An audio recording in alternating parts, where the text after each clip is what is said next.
Olá, olá a todos. Muito boa tarde. Pré-feriado e fim de semana. Vou chamar aqui a doutora Camila para a gente começar de fato essa live.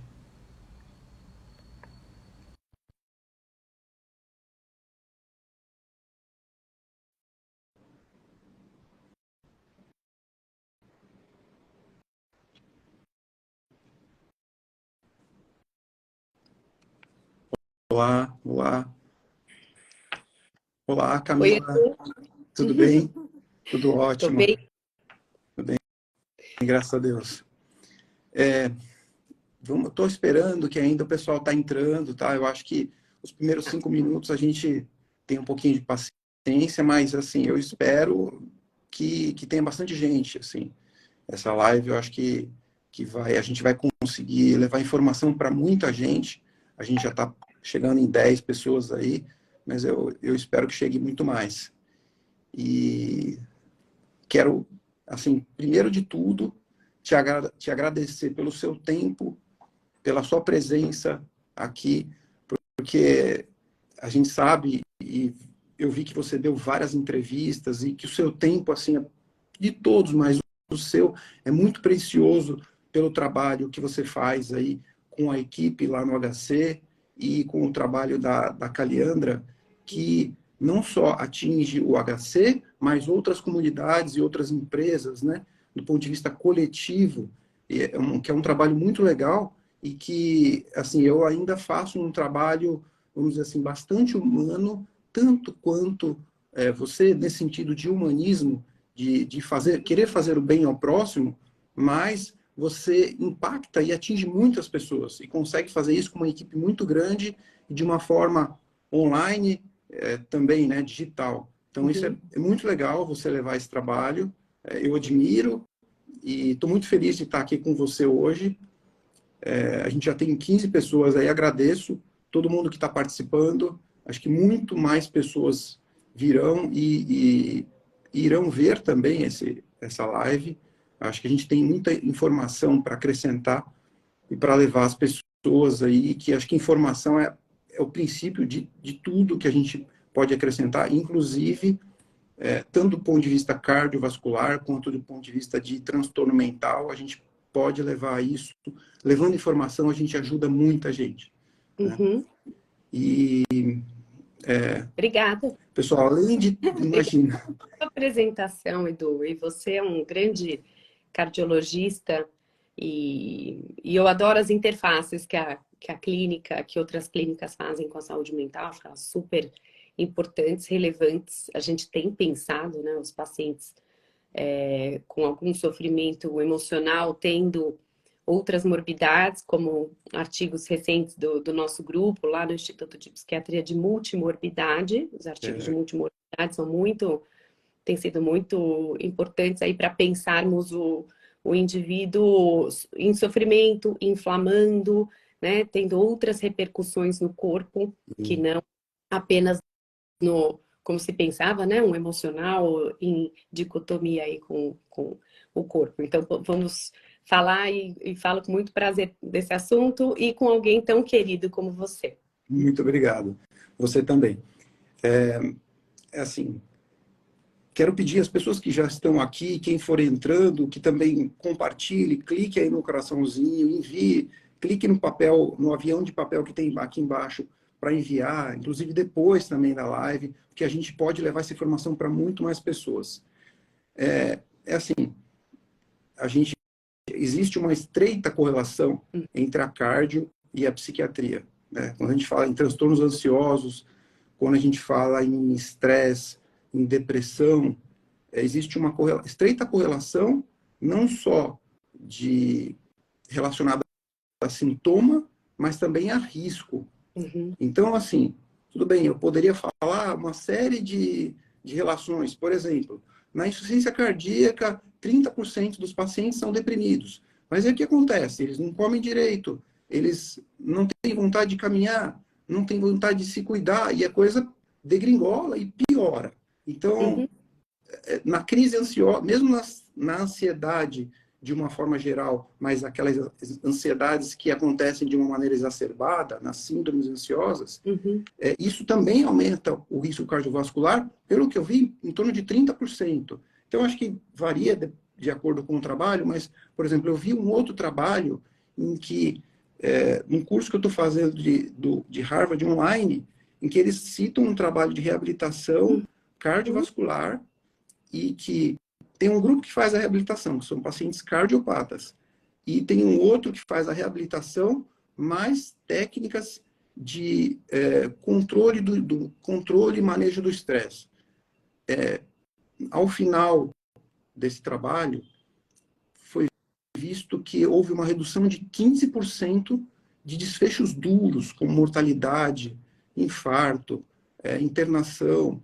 Então, assim, você tem muitas coisas que a gente pode fazer, né? Não é assim, dar remédio, fazer a psicoterapia, mas do ponto de vista saudável também, dos hábitos saudáveis, antes da gente chegar e começar a tomar remédio ou associado, mas como o que eu gosto de fazer e faço, pratico nos últimos 3 anos com mais frequência, e percebi que isso me ajudou bastante, que é o uso da atenção plena.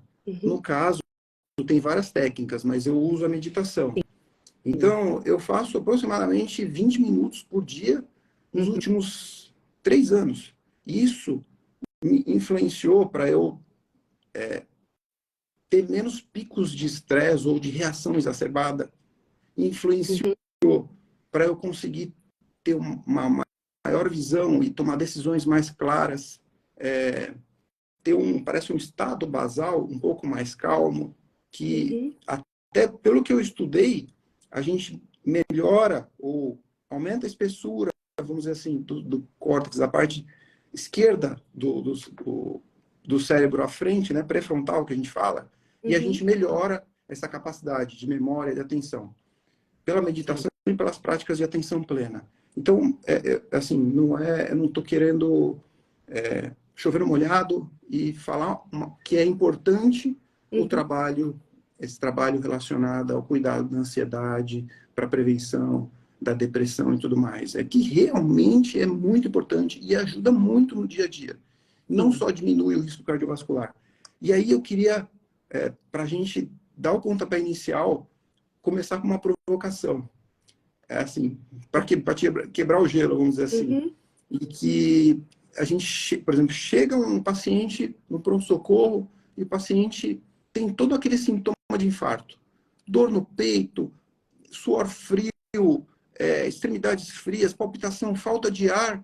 E aí, assim, eletro, enzimas cardíacas, não tem alteração, tem uma frequência respiratória mais alta, mas aí você começa a tirar a história de ansiedade, e aí você vê que não é um infarto. E você faz o diagnóstico diferencial para síndrome do pânico. Nessa situação, você fala assim, então, o risco é mais baixo, é tranquilo, é só tomar um remédio, fazer uma psicoterapia e tudo bem, você não está infartando, então fica tranquilo que o risco é bem mais baixo. Mas não é bem assim, né? O risco e o cuidado e a atenção que você tem que ter. Exato. O que você acha desse contexto? Adoro essa provocação, porque isso faz pensar que a gente hierarquiza o humano, né, a partir de uma gravidade cardiovascular, ou seja, se a pessoa chega no PA com todos esses sintomas que você tem, é bastante comum que alguém faça essa investigação e ache que o que é relevante seria descartar, óbvio que é relevante, porque exige algo bastante imediato para você preservar a vida do paciente nesse aspecto, mas de dar como devolutiva para ele que se não for um evento cardiovascular, então não é nada. É muito comum a frase de você não tem... Eu acho que essa é a primeira resposta que eu daria em termos de uma negligência hierárquica aí, né, que as pessoas costumam ter, pensando que esse corpo que sofre, se não for algo da ordem, então, cardiovascular, ou até mesmo que impute uma medida de emergência ali, ou, né, uma estratégia para você reverter o quadro agudo, então esse paciente ele é colocado numa situação bastante angustiante, porque ele tem alguma coisa, ou seja, não é nada, não é verdade que ele não tem nada. Isso que ele tem pode não trazer morte, mas vai trazer bastante incapacitação, né? Então, dias vividos com incapacitação, que é uma medida muito comum, muito importante para os transtornos mentais. Né? A gente não se preocupa tanto com, obviamente, a mortalidade, apesar dela existir nos transtornos mentais, mas nós nos preocupamos o quanto essa pessoa vai ter uma vida desprovida de qualidade, né? Eu E acho que ali, essa questão, desculpa interromper sim, um instante, mas assim, essa questão que você tocou é um ponto crucial, porque existe uma diferença, um paradoxo aí, porque as doenças cardiovasculares, elas costumam ser silenciosas. E aí, de repente, a pessoa infarta, de repente, a pessoa vê César. E as doenças, os transtornos mentais, seja ansioso, depressão, eles costumam debilitar muito, dar muito sintoma, o estresse. E aí a qualidade de vida da pessoa despenca, ela não consegue trabalhar, não consegue dormir, não consegue viver. Ela não infartou, sim. mas ela praticamente ela tá sofrendo mais, Uhum. aparentemente ela está sofrendo por mais tempo e mais. Uma qualidade de vida muito ruim. Aí que tá, né? A grande oportunidade que outros profissionais de saúde têm em checar esse sofrimento, né? Ou checar outras causas que estão levando aquele tipo de sintoma que faz com que a pessoa se desloque para o pronto atendimento e consiga, a partir daí, então, criar um vínculo e uma possibilidade de cuidado. Muitas vezes, esse profissional que ele está no pronto atendimento, como ele está ali, né, com a premissa que ele está para resolver, então, essas situações que ele entende como urgências ou Hum, emergências, ele perde essa oportunidade de fazer esse vínculo, esse rapport com o paciente e explicar que é algo, sim, que traz sofrimento e que é passível de tratamento e que, óbvio, que ele está sentindo isso e isso é alguma coisa. Né? Então, causa sofrimento para o paciente. Uma outra questão, assim, tem um artigo do JAMA, né? Você falou dessa multicausalidade, causa, efeito, comorbidade, quer dizer, o que vem primeiro, né? Eu acho que tem uma questão, assim, me chamou muita atenção quando o artigo do JAMA via mulheres que estão infartando mais, chegando sim com eventos cardiovasculares no pronto atendimento e os fatores de risco uhum. relacionados a evento em mulheres jovens e muito antes de hipercolesterolemia ou hipertensão arterial, essas mulheres estavam deprimidas, né? E mulheres também de baixo nível socioeconômico, mostrando que hoje a literatura ela tende a procurar fatores de ordem emocional e social para aquela condição clínica que o paciente apresenta. Então, os cardiologistas, endocrinologistas, né, várias especialidades, elas precisam sim estar atentas para uma visão não só desse sujeito, né, com relação aos sintomas que ele está apresentando, E, como, sim, desculpa, desculpa. Termina, que depois eu complemento, não vou esquecer. sim. Então, não só essa questão do sintoma, que correlacionado a uma causalidade por uma especialidade, mas ele olhar assim, o ambiente que ele está vivenciando, os ambientes, os fatores estressores, a situação familiar, o ambiente laboral desse paciente. Que país, que lugar, que contexto social, cultural, econômico, de várias modalidades ele está inserido, porque tudo isso é um dado para você não só compreender, mas também manejar, né? Então, quando a gente vê pessoas assim expostas a um sofrimento muito grande e, como você disse, trazendo muitas incapacitações, doenças crônicas frequentes, ainda na nossa cultura, muitas vezes elas vão buscar primeiro um cuidado numa outra especialidade. Ela não vai vir para o profissional de saúde mental, porque ela interpreta que aquele sintoma no corpo é algo próprio daquela especialidade. Então, a interdisciplinaridade é que está dando oportunidade para a gente discutir isso e atrelar as condições de saúde da população às condições sociais. Então, a gente tem pensado a psiquiatria, inclusive a psiquiatria, como uma psiquiatria, como qual vai ser a psiquiatria futuramente? né? E dentro da própria especialidade como essa especialidade ela pode cuidar das pessoas sem que ela se preocupe em dar um diagnóstico que está no DSM, no CID, e produzir um tratamento, né? Que é o que você estava dizendo, o mindfulness, né? A gente tem, acho que em comum, a Marina, que é uma grande estudiosa no tema e aplica isso nos pacientes, por exemplo, a gente na clínica. Você vê o paciente, por exemplo, que estava tendo eventos no corpo cardíacos, que estava explodindo, né? Que explodindo mesmo, de bater na parede, tendo explosões, fazendo o mindfulness sem uso ou com uso por uma etapa, por um tempo de medicamento, mas só com a estratégia, a psicoterapia, o mindfulness, ele já deixou de fazer uso do medicamento. Fez o desmame. Então, tem um poder muito grande para a cardiologia, para a psiquiatria, para a endocrinologia, a gente olhar, então, globalmente as pessoas. Porque, então, se ela, como você disse, não é só desenvolver regiões no cérebro, que de fato o mindfulness produz. E mindfulness não só como uma técnica ali de atenção plena, como também na vida. Se você está, por exemplo, aprendendo um instrumento, uma língua, se você está numa conversa com seu filho, você está ali, você está também,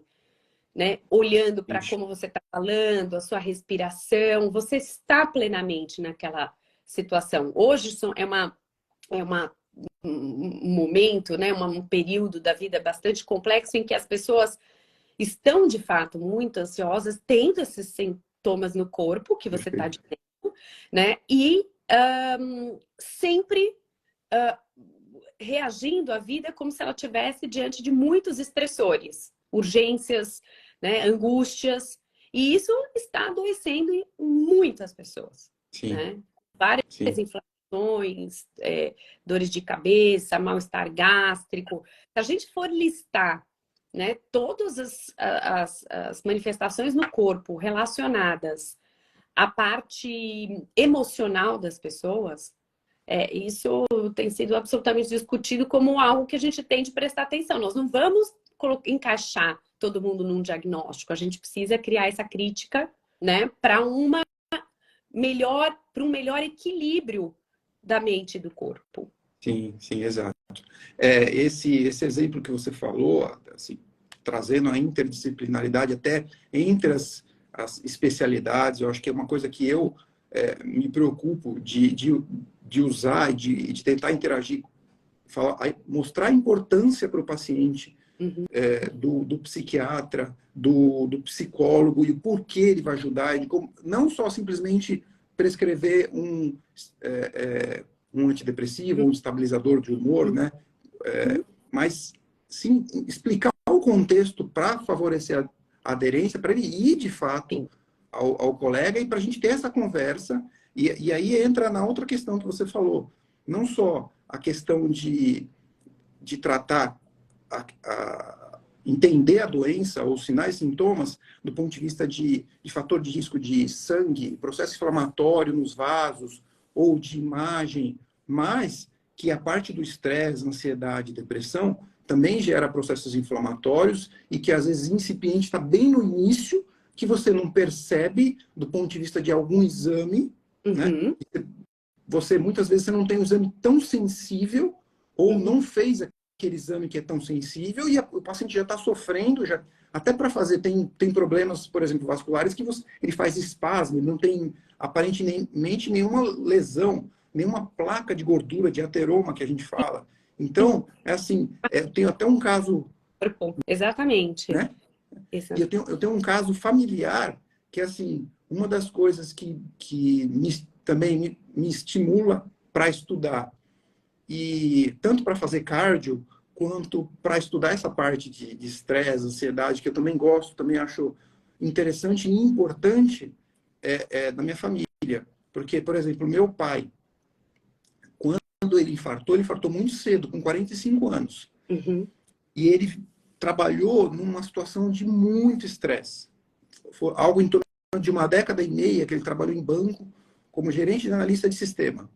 Tinha muito estresse. Então, e ele fumava. Então, eu não sei se ele infartou. O que pesou mais foi o cigarro ou se foi o estresse que era talvez muito intenso. Foi tão Sim. intenso que assim, eu acho que até é válido relatar que teve uma vez, isso antes do infarto, que ele chegou em casa uma noite e ele estava tão estressado que a gente tinha aquela televisão Tubo. com antena externa Uhum. de alumínio que a gente tinha que regular para ela conseguir pegar o canal e não dar aquele chiado.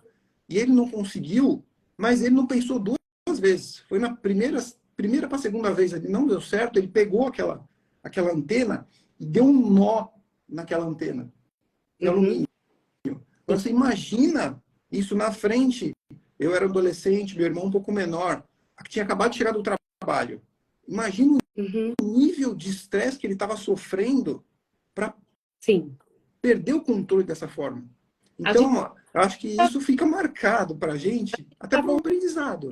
a gente tá voltando a ver muito essas reações irritáveis, né, explosivas nas pessoas hoje em dia, né? Sem controle, sem escuta, sem conseguir dialogar. Quando chega em casa, é o momento de, né, reagir dessa forma. Isso que você está falando é assim, obviamente que alguém que infarta cedo, né? Claro que o fator tabagismo, se você colocar numa curva de mortalidade, não vai ser jovem, né? Você vai precisar, pela psiquiatria, né, pela curva Uhum, de prejuízo do tabaco, uhum, é que ele curse juntamente com outro fator de risco, como era o caso do estresse, para você sim, infartar precoce. Porque pelo sim. tabagismo você não vai ter um infarto tão precoce, a não ser que você tenha um uso extremamente pesado, né, da Não, era nicotina. um maço por dia, no máximo.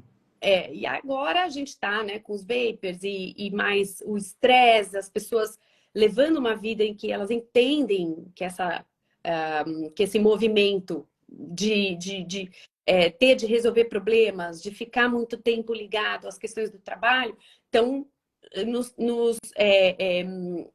trazendo casos bastante frequentes dessas irritabilidades e explosões. O que Uhum, acontece que você está dizendo, assim, eu acho que assim, hoje em dia está mais claro, porque aí os estudos eles foram colocando nas revisões de fatores de risco esses fatores estressores, né? Então, como a pessoa se sente ao longo do dia, quais são os fatores que levam a deflagrar o estresse, quantas vezes por dia ela se sente irritável. Então, a gente está quantificando mais entendi. esses estressores e os fatores de risco emocionais, né? E isso tem sido muito importante para ter para as pessoas terem uma compreensão que começa por aí, né? Muitas vezes começando por aí, depois elas olham para os hábitos, que é o tabagismo e tudo mais, a alimentação, Uhum, né? Esse artigo que saiu na Folha de São Paulo na semana passada, com uma amostra de quase 3.000 pessoas, em que um terço delas se diziam extremamente ansiosas, estressadas, para baixo, deprimidas, fadigadas, irritáveis, com prejuízo na alimentação, no sono, né? E em aspectos relacionais, né? De se relacionar com as pessoas, foi um alerta, não para a gente pensar em adoecimento propriamente dito, mas para a gente pensar como as pessoas têm se sentido e como isso tem levado a um impacto importante, né, nos hábitos, como a gente está falando, e também na saúde física delas. Quando a gente olha para mulheres, elas têm, de fato, isso inflamado mais, endometriose, cefaleia, fibromialgia, né? E os homens indo para e fatores cardiovasculares, homem também, mas mais para outros comportamentos, estômago, intestino irritável. Então, tem uma certa diferença aí, né, entre o que vai depois manifestar nas mulheres e nos homens. Como formas de enfrentamento, as pessoas mudando seu sono e seus hábitos e usando mais agora cigarros eletrônicos, essa coisa toda, é algo que nos preocupa muito daqui para frente, né? A gente sabe que é uma combinação, apesar, né, de sabermos que é uma combinação muito preocupante, o avanço do conhecimento nessa área não tem parecido coibir esses comportamentos, né? Porque quase como principalmente para adolescentes que iniciam o tabagismo. agora muito comum em adolescentes. Né? E a gente sabe que também numa sensação maior de tristeza e estresse, vai havendo uma repercussão assim também nas defesas que as pessoas têm, né? Na qualidade do sistema imunológico, né, das pessoas. Também a ciência que estuda agora, né, o bem-estar físico, o bem-estar mental e a parte gástrica, que estão bastante correlacionados, como os estudos mostram. Então, é muito importante, como você falou, claro, uma avaliação.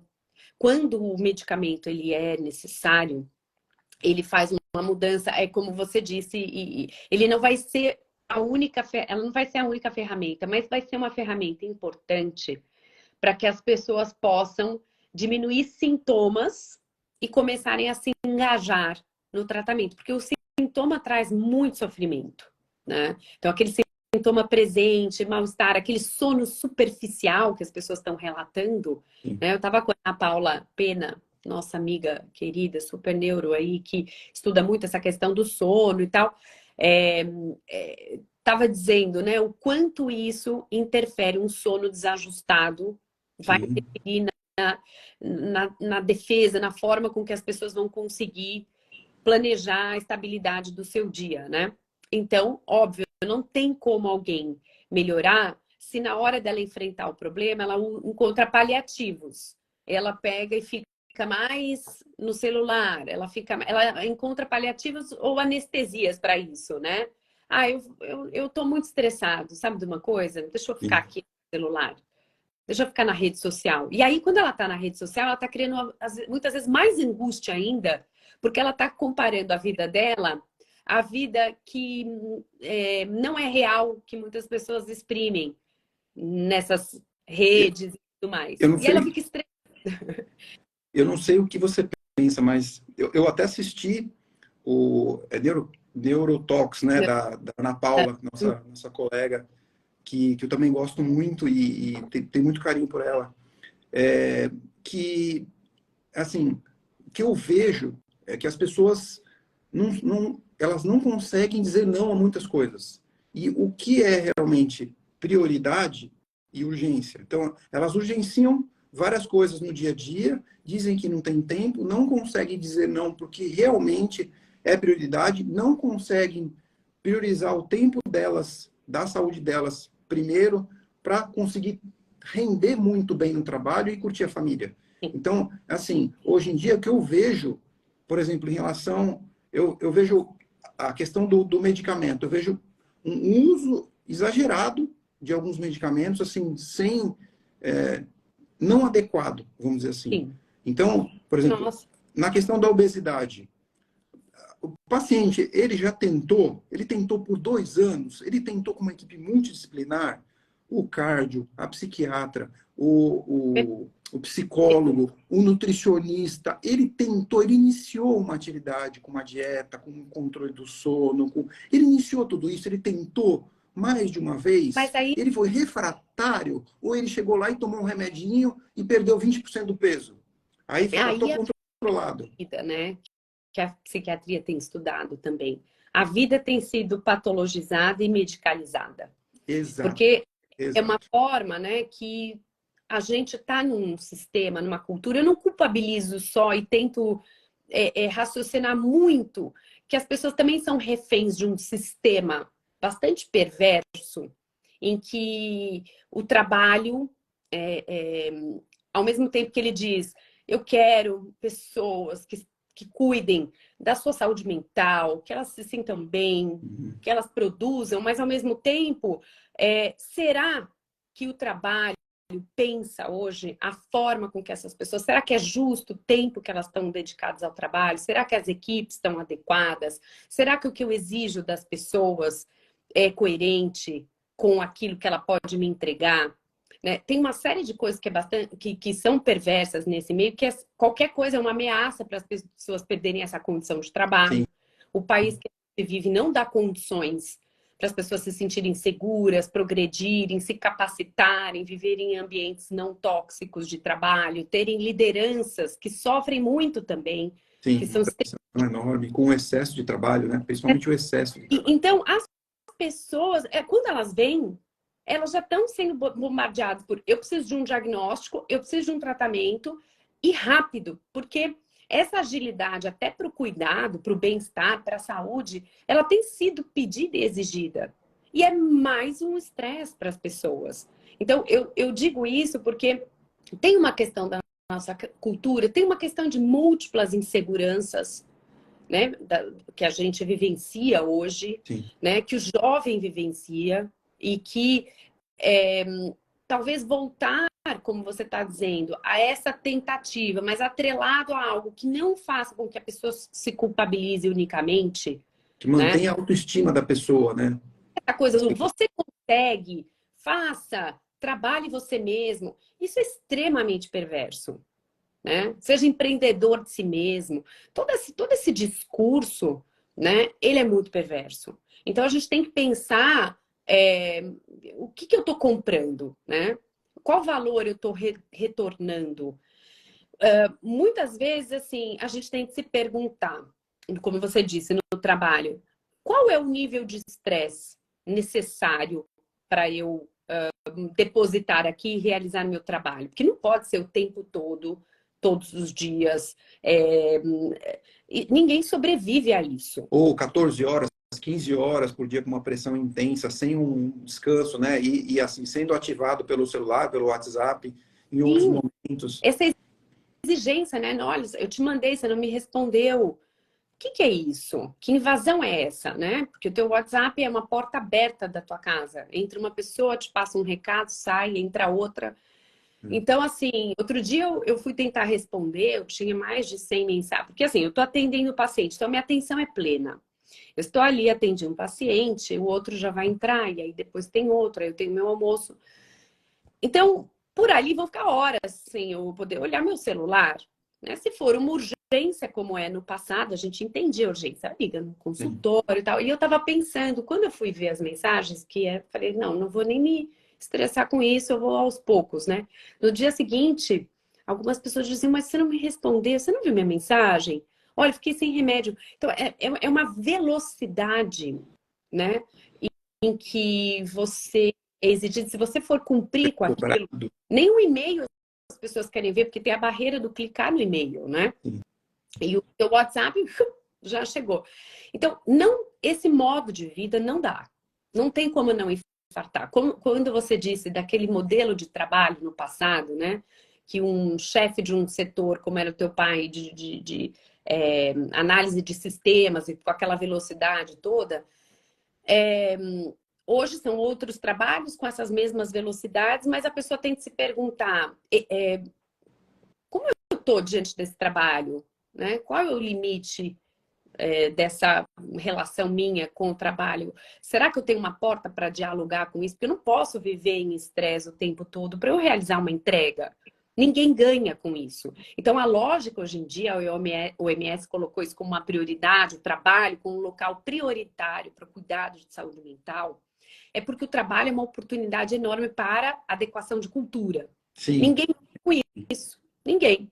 Nem quem emprega, nem quem é empregado. Apesar das empresas acharem ainda que elas ganham com isso. Você sabe que, Né? que eu trabalhei na época da pandemia, eu estava coordenando uma UTI, que não era de Covid, mas que mais da metade dos médicos tiveram Covid, inclusive eu. Fiquei afastado por pouco tempo, não cheguei a internar, mas, assim, a gente sofreu bastante com o estresse e perda de colegas que se afastavam, a gente tinha que repor, e será que nós vamos conseguir repor? Os médicos, a gente vai ter que dar plantão 48 horas, quanto tempo a gente vai ter que dar plantão, porque a gente não sabia se ia conseguir repor os colegas. Sim. E naquela época tinha uma parte, a maior parte ainda CLT. Então, assim, foi uma preocupação constante que, até conversando com outros profissionais da área da saúde, até um local que eu tô dando aula agora de outra universidade aqui de Cubatão, e a colega falou assim que na época de Cubatão, na época da pandemia, ela ganhou 10 quilos, o médico com que ela trabalhava também ficou obeso, a esposa que estava gestante se afastou, não parou de trabalhar, e assim, a qualidade de vida deles piorou muito.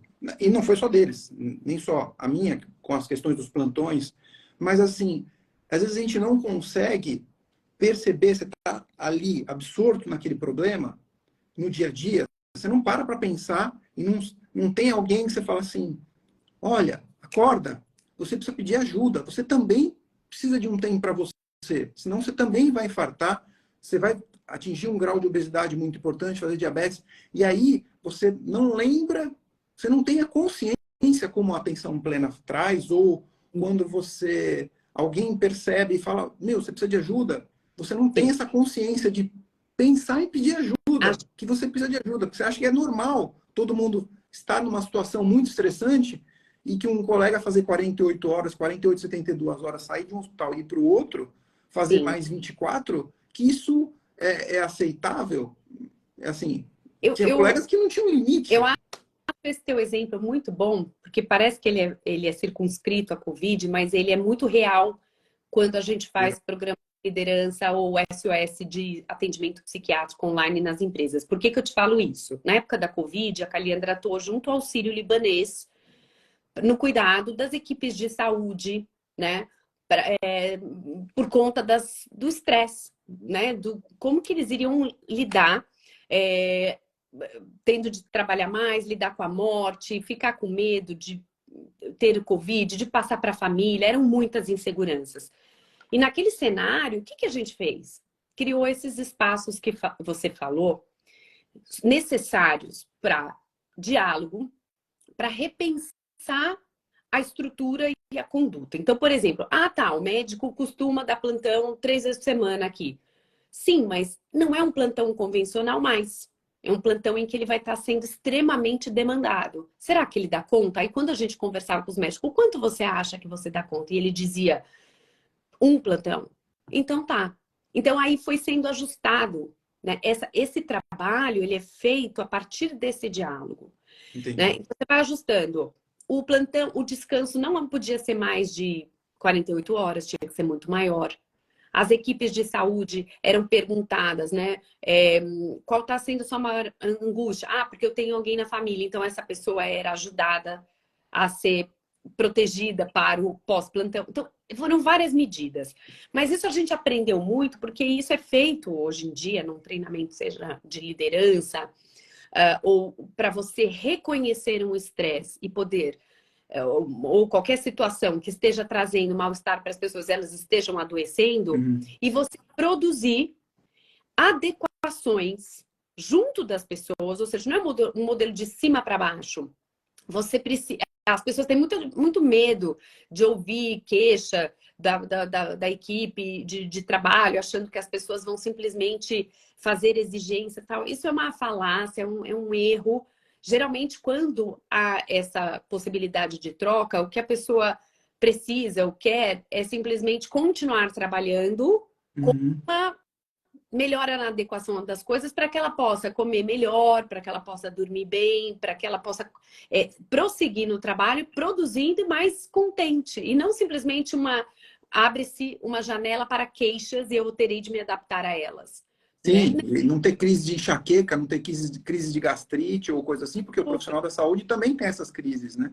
E às vezes Exatamente. ele toma um remédio e vai pro plantão. E a gente precisa perguntar ativamente, de modo íntimo e sigiloso, né? E não como as pessoas fazem em meio a todo mundo, tentar assim, eu vou fazer manejo de estresse aqui no meu grupo, reúne todo mundo.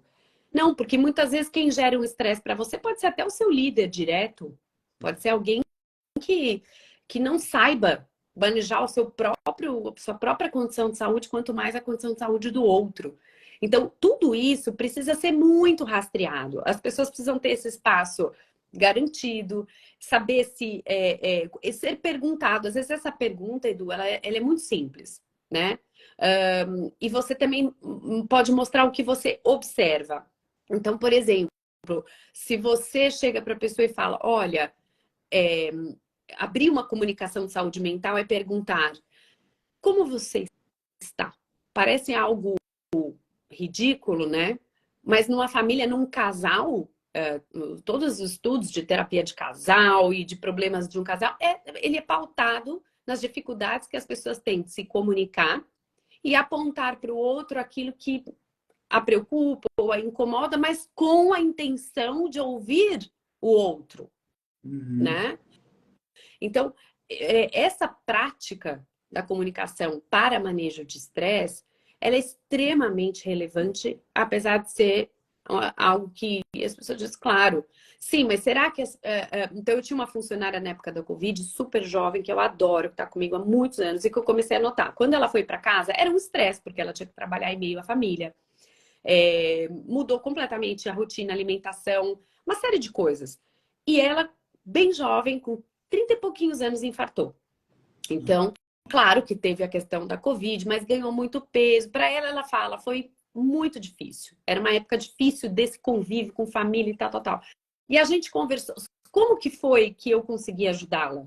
Primeiro que pela câmera eu não sabia que aquilo estava acontecendo com ela. Quando eu comecei a marcar da gente eventualmente se encontrar e eu a vi e vi que ela tinha ganho muito peso, num momento que ela estava tranquila, eu a chamei e falei para ela: "Você tá bem?" Foi ali o momento dela mudar tudo, né? Ou seja, Desabou. você tá bem?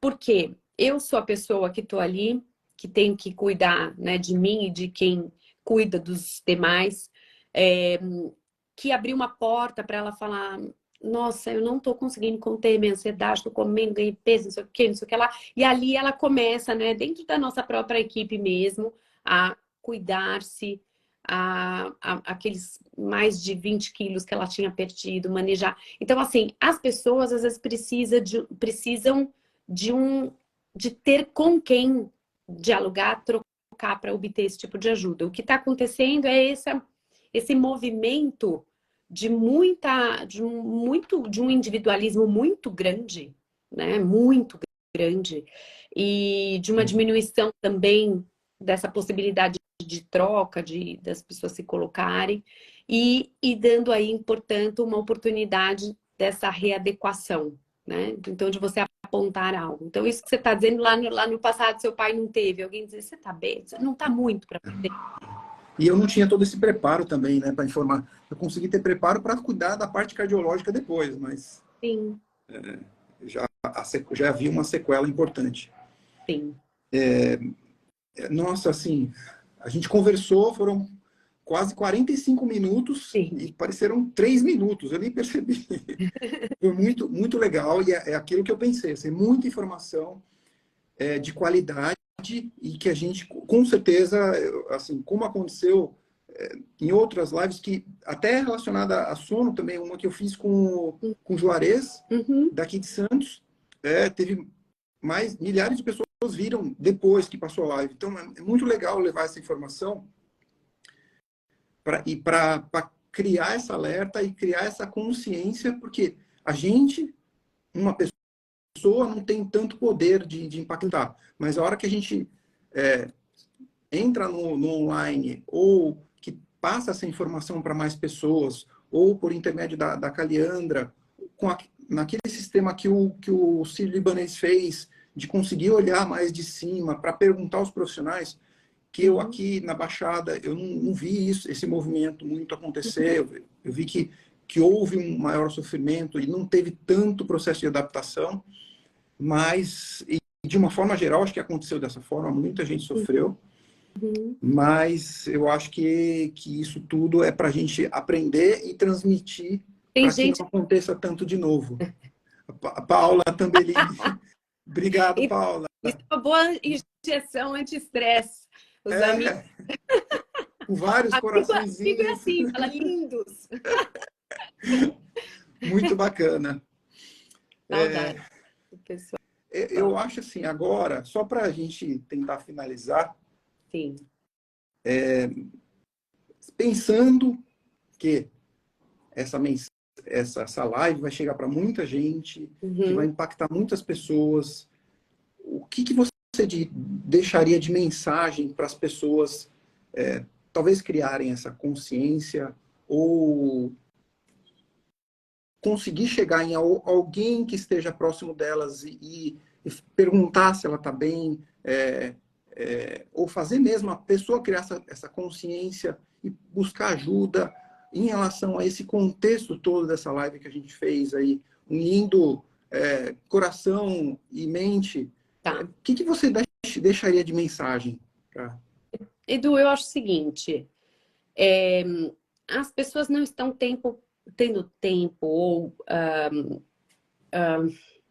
um olhar para uma conversa com elas mesmas. Assim. Então, assim, só a gente é capaz de sentir o vento no rosto, né? Que a gente diz que assim, ficamos muito solitários nos nossos sentimentos, vontades, desejos. E aí a gente tem que tomar cuidado para comprar essa ideia de que assim, meu sucesso tá, né, no quanto eu me dou bem, sei lá, financeiramente, meu sucesso. Ou seja, comprar uma ideia que publicamente te é passado sobre a vida que você deve ter. Então, Uhum. Certo. retomar uma posição, uma percepção de nós mesmos. As pessoas estão assim, como você está dizendo, adoecendo, infartando, tendo taquicardia, tentando amenizar isso, usando álcool, maconha e tal, porque elas vão precisar ter um trabalho de olhar para elas mesmas, um trabalho constante, né, analítico, um trabalho de uma autoanálise e, quando possível, né, de uma análise mesmo propriamente dita. Claro, quando vira sintoma, precisa dos profissionais. Quando está fora do peso, como você disse, precisa ela ter o trabalho de perder peso e não comprar remédios à torto e à direito para sanar essas questões. Uma pílula mágica, né? Porque isso é de fato trabalhoso, mas pode ser prazeroso e extremamente duradouro se você se dá a esse cuidado, né, de observar assim. Então, o que eu quero? O que me repara? O que eu gosto de fazer? Para além, né, desse desempenho, seja no trabalho ou nas redes sociais, seja lá o que for, que é o que os estudos mostram que estão ocupando o imaginário das pessoas, Sim. né? Porque a satisfação delas, que é breve nessa vida, e tudo que elas sentem, e que é bastante efêmero também, é muito individual. Não tem essas fórmulas que servem para todo mundo, dicas e tudo mais.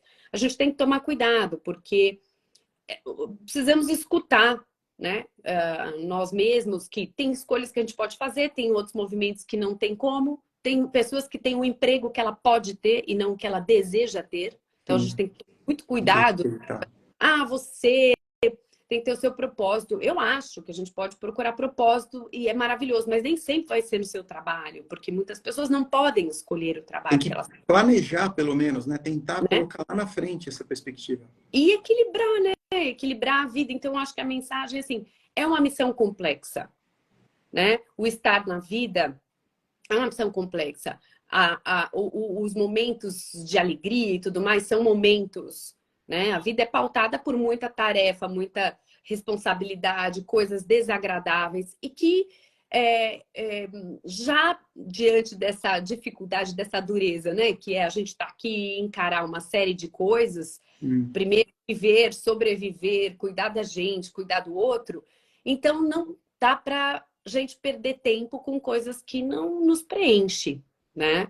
E eu acho que é esse tempo que as pessoas estão ali depositando em coisas que não vão preencher e que, por vezes, como eu falei, vão angustiar ainda mais, buscando fora delas um padrão a ser seguido, isso está enlouquecendo as pessoas e os jovens. Não é possível que a gente tenha tido um aumento tão grande da depressão em jovens, né?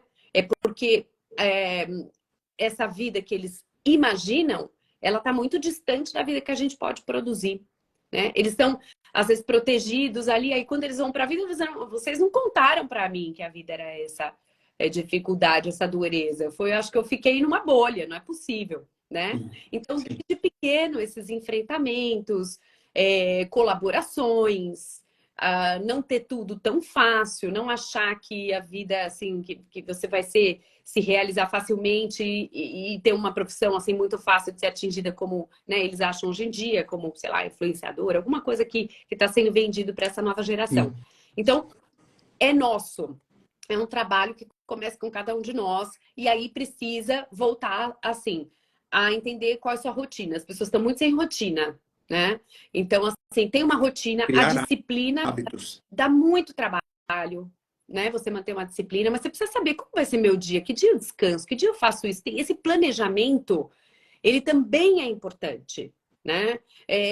A hora que eu durmo, a hora que eu dedico algo para mim. Então, esse planejamento, que é estressante, sim, mas por um preço que vale a pena lá na Aham. frente, é a questão que a gente tem priorizado para evitar, então, esses desfechos, como nós estamos falando, na saúde geral e global das pessoas, as grandes comorbidades que estão acontecendo hoje em dia. Então, eu diria isso, Edu, é um trabalho que começa muito solitário e parte depois para essa troca coletiva, né? As conversas, retomar esse tempo que não é banal do acordar, do tomar café, isso tudo mostra que é você estar no café, isso que você falou da atenção plena, né? Não é só a prática, não é só a prática do ir fazer o exercício, é estar no exercício enquanto você o faz, Sim, sim, né? sim. Ah, eu fiz Sem fone de ouvido, sem celular, eu sem gosto nada. de Comer. ouvido, eu falo. O meu momento de maior... Eu sou uma das maiores ouvintes do Spotify, eu sou 5% do meu ouvido. Eu acho que o fone não tem... a gente tem discutido isso, porque às vezes eu tenho um momento assim, eu tô ali, eu tô focada e eu tô tendo um prazer, né? Então, eu penso que olhar para o teu momento, para a tua rotina e para as pessoas que você gosta de estar junto e planeja, é algo que vai, então, fazendo com que a gente faça uma revisão da vida, né? Porque o caro tá nisso, nas coisas mais simples que a gente pode vivenciar, né? Porque se você tá Tem ali, ai mais meu, valor, né? eu vou direto pro meu trabalho, não tomo café, não, e o prazer de você levantar, né? De você lembrar os sonhos. Os sonhos, os estudos da psicanálise mostram que as pessoas não lembram mais. Poxa, mas é muito importante o sono sem remédio. Porque o sono sem remédio, quando você precisa por um tempo do remédio, você tira, vai ser aquele que vai te restaurar. Vai ser aquele que você vai passar por todos os estágios do sono. Vai ser aquele que você vai elaborar, vai ter insights durante a noite. Aí você vai acordar, você não pode pegar o celular. Você tem que acordar, você tem que pegar o seu corpo, espreguiçar o seu corpo, né? Respirar. E a última coisa que você vai fazer é pegar o celular. Aí você vai tomar o seu banho. Esse ritual humano, né? Ele é muito importante, esse ritual. Então, eu diria isso, né? As dicas mirabolantes, para mim, não servem. Porque o que está funcionando, né, como uma forma da gente repensar a saúde mental, é repensar isso. Dentro, fora, trocas, comunicação, entorno, o teu papel na sociedade, no coletivo, em algo que você possa fazer pelo outro. E menos essa visão do que a gente só pode ficar fazendo por nós mesmos. Perfeito. Não só eu, mas acho que todo mundo que entrou adorou te ouvir. É, muito bom. É, apesar de ser um assunto difícil, mas você torna mais leve e gostei muito de te ouvir, de participar, de escutar, né? Porque diz que parte da oratória também é você conseguir escutar e prestar atenção, dar atenção plena. Eu gostei muito disso. Eu procuro praticar isso a cada dia mais. Então, esse tema tem tudo a ver com o que eu e você trabalhamos no dia a dia.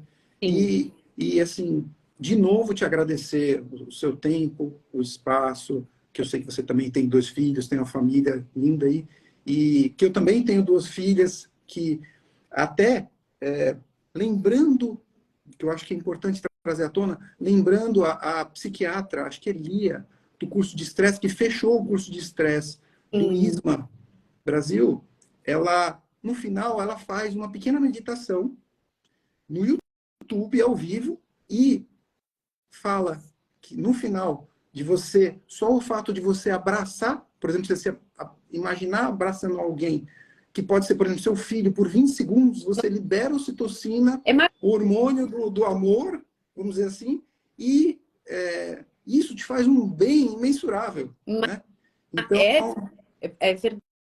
Essa coisa do... Não é nem só abraçar, mas é super bonito quem estuda, né? O efeito do olhar, de você voltar a se divertir ouvindo alguma coisa que o outro fala, de quando você está com uma criança, o quanto é importante você perceber, já que ela não passou por toda essa moldagem que a vida faz com a gente, né? O que é mais de espontâneo na gente, a gente lembrar isso, né, do que era espontâneo em nós, e o abraço, que é tão potente, né? É muito Exato. potente. É intuitivo para a gente quando você vê alguém e você abraça, quando você vê o seu filho e você fica, né? Mas é incrível, é incrível. E quando você está atento a isso, é impossível a gente admitir que você esteja em família olhando para o seu celular. Não dá para E admitir. as pessoas estão esquecendo disso, né? Dessas coisas simples, mas fundamentais, importantes e que fazem muito bem para a gente sem nenhum remédio. Não dá, deixa bem longe, né? Porque é isso que. E cada vez mais, eu acho que isso é geracional. Não consigo acreditar que a gente vai continuar vivendo numa sociedade com esses valores, com essa forma, como eu disse a P ontem, né? Esse esquecimento é de você fazer várias coisas de modo bastante superficial, não ter atenção, e por isso no consultório agora eu recebo quase todo mundo fala: será que eu não estou com demência precoce? Eu falo, não, vamos ver. Não, você precisa dormir direito, fazer exercício, ter atenção plena. Para você gravar alguma coisa, você tem que estar ali. Então, muitas vezes as pessoas falam, não sei o que eu falei, não sei o que eu vi, né? Então, é isso, é estar ali naquela situação. Isso vai trazendo uma produção de substâncias que são muito importantes de serem estocadas, né, para Sim, nós. sim. Então, tá uma resposta mais fácil do que a gente pensa, né? Eu vi várias colocações aqui, depois a gente pode. Tem coisas Tentar importantíssimas aí, responder, né? perda de cabelo, né? Que uma pessoa falou, é verdade, né? Com estresse absurdo. Então, vão havendo uma série de reações no corpo, né? Perda de vitamínica, Déficit de enfim. cicatrização, umas coisas que a gente nem imagina, acontece. É isso. E muito obrigada, Edu, né? Por dialogar com você. Te admiro muito. Eu E agradeço. tem outras trocas aí na vida. E eu quero agradecer a todos que participaram, que estão participando. Peço de novo para compartilhar essa informação para os amigos, para levar mais informação às pessoas. E um grande feriado e um ótimo final de semana a todos. Muito obrigado, Camila. Obrigada. Um grande Um beijo. abraço. Outro. Tchau, tchau. Tchau.